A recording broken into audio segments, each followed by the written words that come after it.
Sorry sorry sorry, আমি বুঝতে পারিনি ভাইয়া। আরে ব্যাপার না, ইটস ওকে, তেমন কিছু হয়নি, চাটা বেশি গরম ছিল না। সরি ভাইয়া, আমি আসলে বুঝতে পারিনি। আপনি চিন্তা করবেন না, আমি আপনাকে আর একটা চা দিচ্ছি।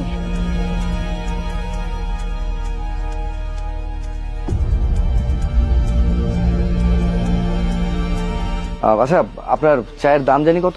ভাইয়া, আমি আপনার কাছ থেকে চায়ের দাম নিতে পারবো না। আরে কি বলছেন, চায়ের দাম কেন নেবেন না?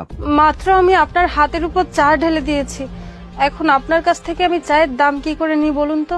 আরে আপনি এসব কি বলছেন, আপনি তো আর ইচ্ছে করে করেননি, ব্যাপারটা হয়ে গেছে, ইটস ওকে। আপনি বলুন আপনার চায়ের দাম কত? ভাইয়া 10 টাকা। এই ভাইয়া, আমার চায়ের দাম তো 10 টাকা। আর তো কি হয়েছে, চা তো আমার 2 টা গেছে তাই না, তাই আপনাকে 20 টাকা দিয়েছি, যেখানে তো আপনার কোনো দোষ ছিল না। আর তাছাড়া চাটা আনফরচুনেটলি পড়ে গেছে, আর এটা তো একটা অ্যাক্সিডেন্ট তো যে কোনো মুহূর্তেই হতে পারে তাই না, ব্যাপার না। আপনার একটা চা তো পড়ে গিয়েছে, এটা তো আপনার ব্যবসার মধ্যেই পড়ে, এখন দুটোর দাম না দিলে তো আপনার ক্ষতি হয়ে যাবে তাই না, তাই আপনি 20 টাকা রাখুন, সমস্যা নেই। $80। মানুষটা মনে হয় অনেক ভালো।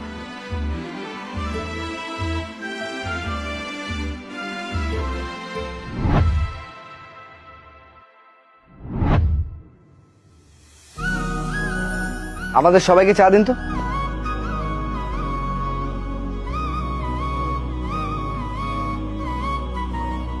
আচ্ছা দোস্ত, বস যে একটা ফাইল দিয়েছিল, ফাইলটা কি রেডি হয়েছে?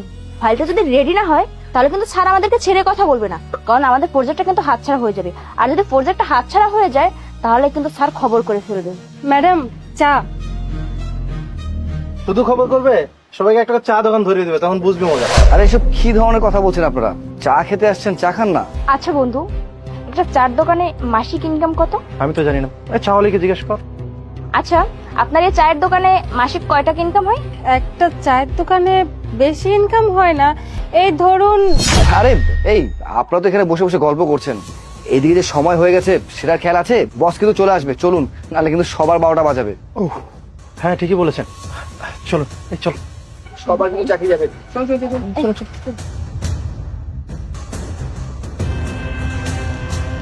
এই নিন আপনার চায়ের দাম। আর শুনুন, কখনো আপনি কত টাকা রোজগার করছেন বা আপনার কত টাকা আয় হচ্ছে এই কথা কখনো কাউকে বলবেন না, মনে থাকবে? ঠিক আছে, আর কখনো কাউকে বলবো না। ঠিক আছে, আসি তাহলে। এই মানুষটা পুরো অন্যরকম। সেদিন হাতে চা ঢেলে দিলাম, কিচ্ছু বললো না, চায়ের দামও দিয়ে গেল। আজকে আবার আমাকে এত সুন্দর করে এই কথাগুলো বুঝিয়ে গেল।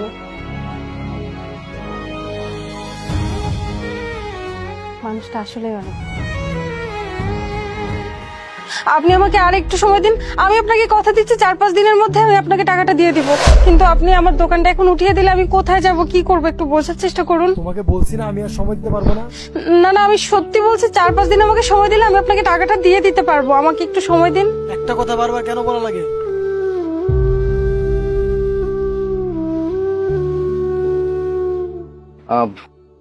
আচ্ছা, আমার মনে হলো যে আপনি ফোনে কারোর সাথে ভাড়া নিয়ে কি কথা বলছিলেন, কিছু হয়েছে কি? আর বলবেন না ভাইয়া, আসলে এখানে দোকান দেওয়ার পর থেকে প্রত্যেক মাসে আমার ভাড়াটা দিতে একটু দেরি হয়, কারণ ঠিকঠাক মতো এখনো বেচা কেনা হয় না। আর এ মাসেও সেম প্রবলেম, আমার ভাড়াটা দিতে দেরি হচ্ছে। এখন আমার মালিক বলছে আমাকে এখান থেকে উঠিয়ে দিবে, এখানে আমাকে আর দোকান দিতে দিবে না। আপনি বলুন, আমাকে একটু সময় না দিলে আমি কিভাবে টাকাটা অ্যারেঞ্জ করব? আচ্ছা, আপনার দোকান ভাড়া জানি কত? 3000 টাকা। আপনি এক কাজ করুন, এটা রাখুন। না না ভাইয়া, আমি আপনার কাছ থেকে এই টাকাটা নিতে পারবো না। আমি একটু সময় নিলে ঠিকই টাকাটা দিয়ে দিতে পারবো, কিন্তু আপনি আমাকে টাকাটা কেন দিচ্ছেন? আরে আপনি এসব কি ধরনের কথা বলছেন, আপনি এখন বিপদে পড়েছেন না, তো অ্যাজ এ হিউম্যান হিসেবে আমার উচিত আপনার পাশে থাকা, তাই ভেবে নিন যে আমি আপনার পাশে আছি। আপনি এই টাকাটা রাখুন, আর আপনার যদি মনে দ্বিধাবোধ হয় বা সংকোচ হয় তাহলে আপনি কাজ করবেন, যখন আপনার কাছে টাকা পয়সা হয়ে যাবে বেশি, আপনি আমাকে ব্যাক করে দেবেন, দ্যাটস ইট। নিন ধরুন। ধন্যবাদ আপনাকে। আচ্ছা ভাই, আপনাকে চা দেই? হ্যাঁ শিওর, দিন, একটা চা দিন।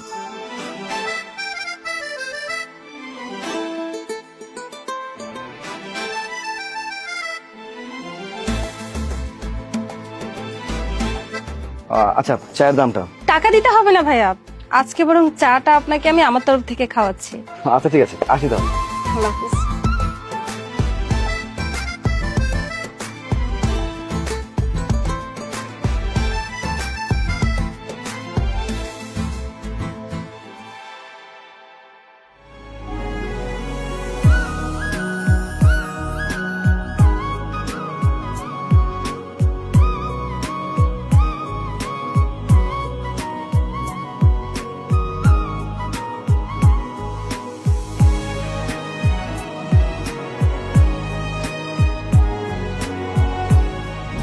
আগামীকাল থেকে আপনার চা অনেক মিস করবো। কেন আপনি আমার চা মিস করবেন? আগামীকাল থেকে আর আসা হবে না। কিন্তু কেন? এর কারণ হচ্ছে এই শহর ছেড়ে আমি চলে যাচ্ছি।